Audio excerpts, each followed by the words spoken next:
Hi again. Okay, so at the end of the last lecture, I was talking about the fact that according to both Martin Luther King and Malcolm X, there's never going to be a time when white people are ready to just voluntarily give away their privilege. We talked about this a little bit already, right? But the idea is that on the one hand, they have no motive to do that. They're negotiating from a place of power. And on the other hand, giving away their privilege would be very hard to do because all of the institutions and laws are already structured and built so as to sustain and maintain white privilege. So it's no easy task to get rid of it. Before we go on, I want to read you a couple of quotations from Martin Luther King's letter on this topic because he has some beautiful passages. So he says, for example, I must confess that over the last few years I have been gravely disappointed with the white moderate. I have almost reached the regrettable conclusion that the Negro's great stumbling block in the stride towards freedom is not the white citizens' counselor or the Ku Klux Klanner, but the white moderate, who is more devoted to order than to justice, who prefers a negative peace, which is the absence of tension, to a positive peace, which is the presence of justice, who constantly says, I agree with you in the goal you seek, but I can't agree with your methods of direct action, who paternalistically feels that he can set the timetable for another man's freedom, who lives by the myth of time, and who constantly advises the Negro to wait until a more convenient season. I think that's a really lovely passage, and it's worth thinking about when you've seen that kind of argument given, just even in current times, right? I think that we still hear this idea that, well, I support your goals, but you're being too direct about it. You're being too forceful. You're not taking your time and waiting until you don't threaten people. But I also find very interesting this idea that the moderate may be a bigger risk than the explicit racist. It's worth thinking about why he thinks that the moderate is a bigger risk. Perhaps because the moderate lulls us into a false sense that something's going to get done and hence cuts off action. This passage, I think, makes it very clear why he's so interested in this idea of disruption and the creation of tension as a way to force negotiation. So here's one more passage. He says, we know through painful experience that freedom is never voluntarily given by the oppressor. It must be demanded by the oppressed. Frankly, I have never yet engaged in a direct action movement that was well timed, according to the timetable of those who have not suffered unduly from the disease of segregation. For years now, I have heard the word wait. It rings in the ear of every Negro with a piercing familiarity. This wait has almost always meant never. Okay, so that's enough of that topic. I want to move on now to take up the difficult question of violence. Martin Luther King is firmly against any kind of violent methods in political resistance. Nonviolence and structured nonviolence, nonviolent intervention is really the thing that he's interested in designing. Malcolm X doesn't advocate violence, but he also pointedly doesn't rule it out.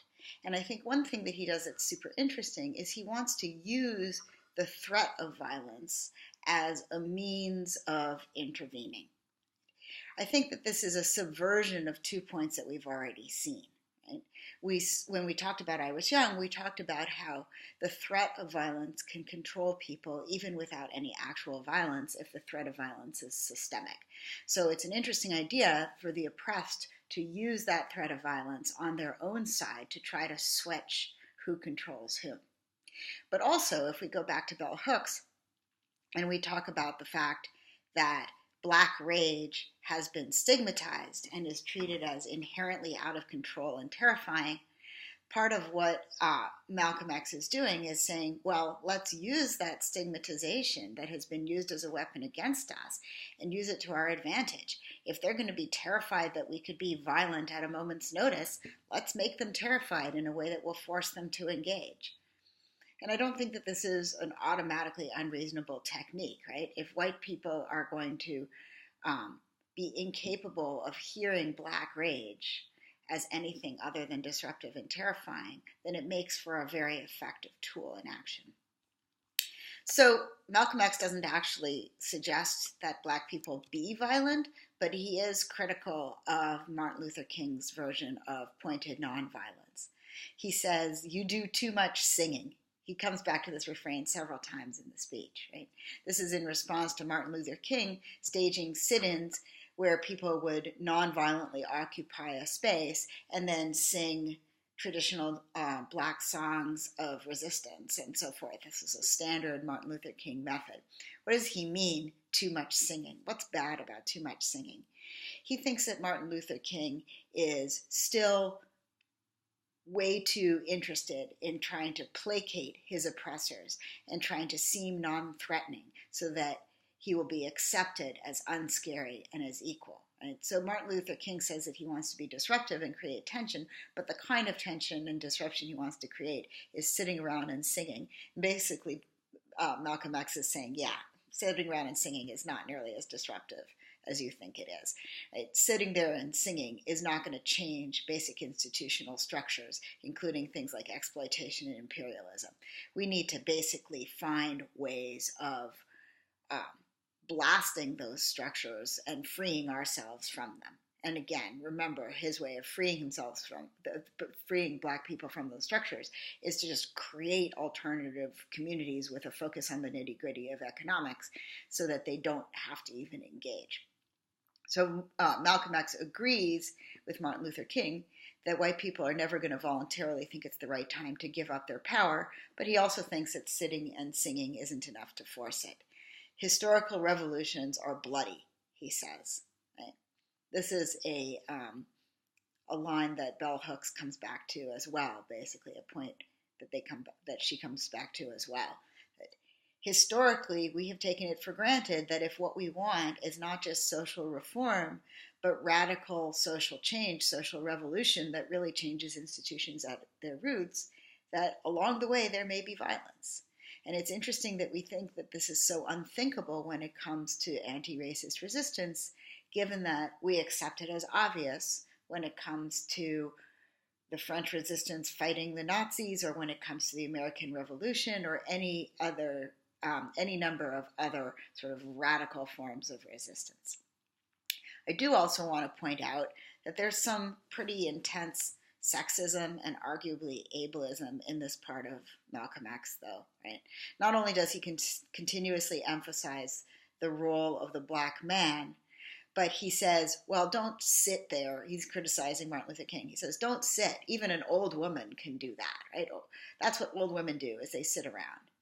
The entire idea here is that to be like an old woman is to be weak and to be ineffective.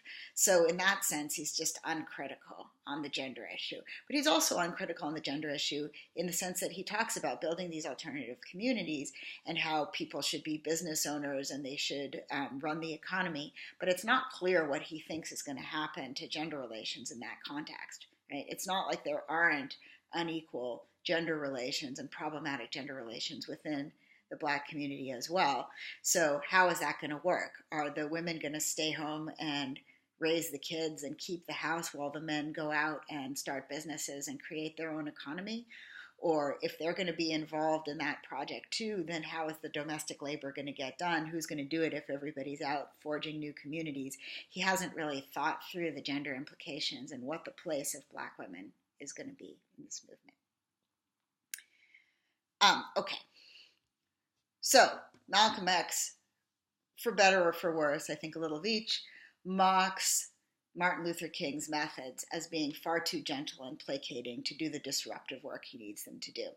Conversely, however, Martin Luther King has no tolerance for Malcolm X's willingness to employ this threat of violence as a technique. So he writes, and it's clearly Malcolm X and other Black Muslim nationalists who were around Malcolm X at the time that he's targeting here. He says, the other force, that is other as opposed to his version of nonviolence, civil disobedience. The other force is one of bitterness and hatred, and it comes perilously close to advocating violence. It is expressed in the various Black nationalist groups that are springing up over the nation, the largest and best known being Elijah Muhammad's Muslim movement. This movement is nourished by the contemporary frustration over the continued existence of racial discrimination. It is made up of people who have lost faith in America, who have absolutely repudiated Christianity, and who have concluded that the white man is an incurable devil. I have tried to stand between these two forces. saying that we need not follow the do-nothingism of the complacent or the hatred and despair of the Black nationalist. There is a more excellent way of love and nonviolent protest. I'm sorry, I set that up a bit wrong. So on the one hand, you have the sit around and wait for white people to give us our power, and on the other hand, you have the violence or potential violence of the Black nationalists, and he's suggesting that the third way is nonviolent civil disobedience and protest. That's a reasonable view. I think that this passage is a little bit unfair to Malcolm X in particular when he says, where is the phrase?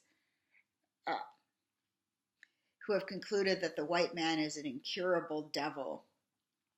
If you read Malcolm X carefully, I don't think that he ever actually personally attacks individual white people in that way. I don't see him demonizing individuals. Malcolm X focuses on structures of power and institutions, and in particular economic structures of power and institutions, and he's talking about what's inevitable if you're negotiating from a place of power within those institutions.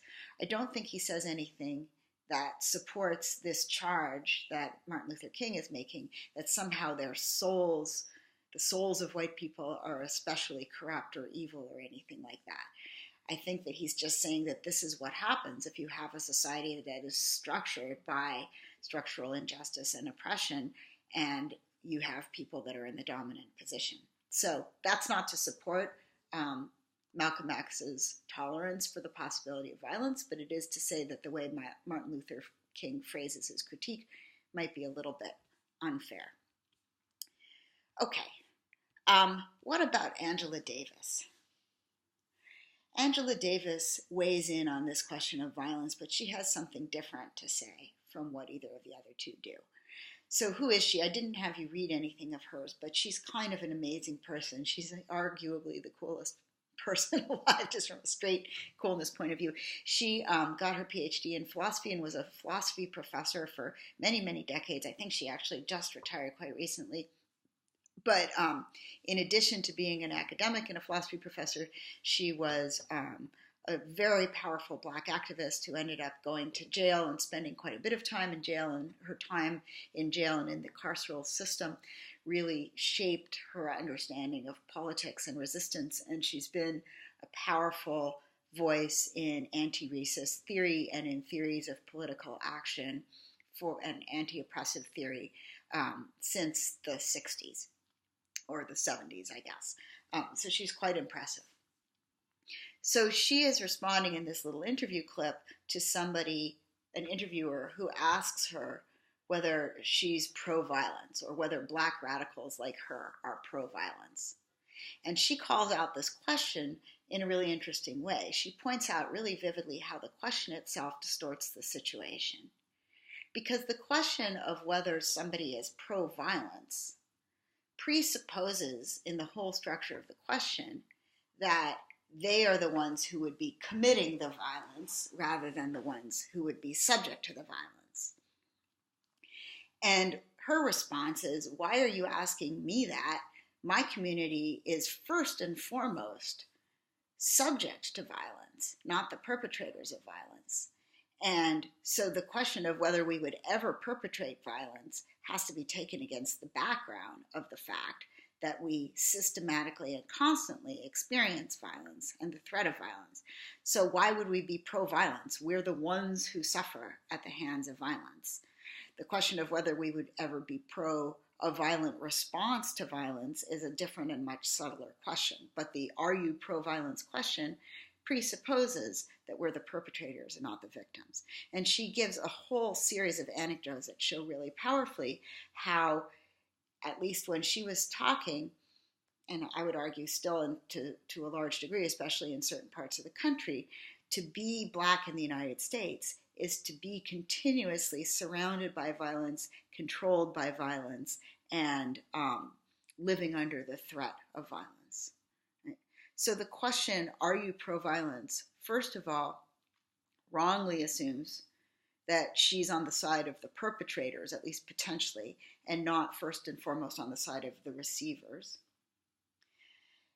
The other point she's making here, and this is, I think, deeply similar to the point that we got out of Naomi Shaman and Bell Hooks, both, is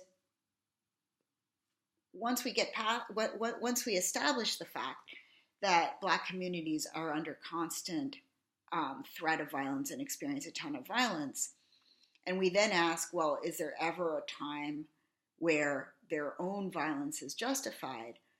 We need to situate any violence that happens, just like we would situate an emotion, as part of a narrative, right? As part of a social story. We can't look at a violent act and take it out of context and act like it was just a thing that happened and something that can be morally judged without reference to anything else. What she wants to say is, look, Black violence as a form of protest, when it happens, comes as the culmination of and situated within this whole long, never-ending story of violence that comes from many, many sides.